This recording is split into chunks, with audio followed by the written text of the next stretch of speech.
ارسال از سمت راست دروازه کامبوج صورت میگیره، برخورد اونجا و ضربه سری که راحتی در اختیار سری روت قرار میگیره.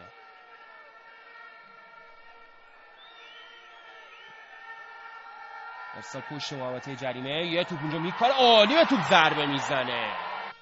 پرتاب بعد توسط حسن امین صورت بگیره، یه ضربه خطرناک به زبیر امیری در متن حرکات افغانیاس. این بازیکن یه ارسال اونجا انجام میده، یه حرکت و توپی که گل. حالا گل صورت میگیره و شک میگیره برای یار افغانی. بله پذیرفته شده. 1-0 افغانستان در دقیقه 42 جلو میفته از تیم ملی کامبوج. انقدر حرکت کردن از سمت چپ اونجا تا بالاخره تونستن قفل دروازه سریروس رو باز کنن.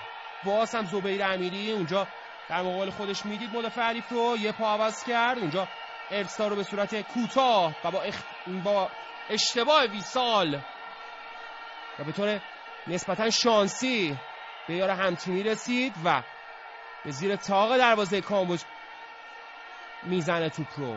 حرکت دیگری رو این بار از سمت راست میخوان انجام بدن، یه حرکت عالی هماهنگ پشت محوطه جریمه حریف، یک شوت و توپی که با ارسال به عذرخواهی میکنم با برخورد به مدافعین کامبوج به اوت میره.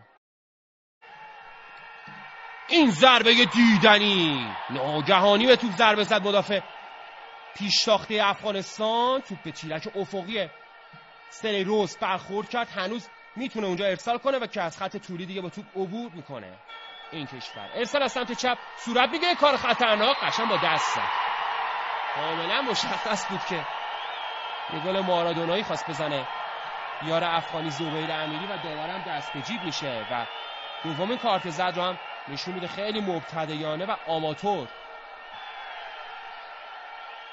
تو 4 نفر دارن حمله میکنن یاران افغانی از سمت چپ، یه ضربه و گل دوم. گل دوم هم برای افغانستان به ثمر میرسه.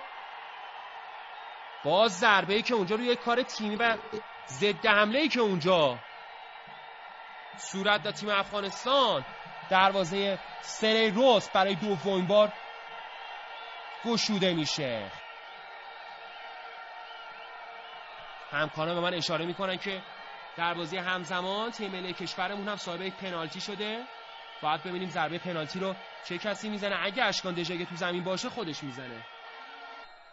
ارسال با عباسین علیخیر، یه ضربه یه سر عالی و سریروس. بله ایران هم 3-1 میبره بازی رو. حالا ما با یک روحیه خوب در صدر جدول قرار میگیریم.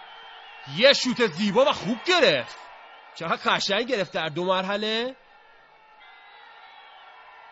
یه پاس تو در برای حسن مهدوی، خودش اونجا حرکت میکنه و گل سوم. بالاخره این بازیکن گلزنی میکنه، بازیکنی که فکر میکنه روی هوا موفق به گلزنی بشه، حالا روی کار ترکیبی موفق به گلزنی میشه. اختلاف به 3 میرسه. طبیعی بود که این بازیکن نتونه نقشه دروازه‌بان رو به خوبی ایفا کنه در این مسابقه. این حرکت عمقی، یه حرکت تکنیکی انجام داد، یه پا دو پای ریز زد و با پای چپ دروازه رو باز کرد.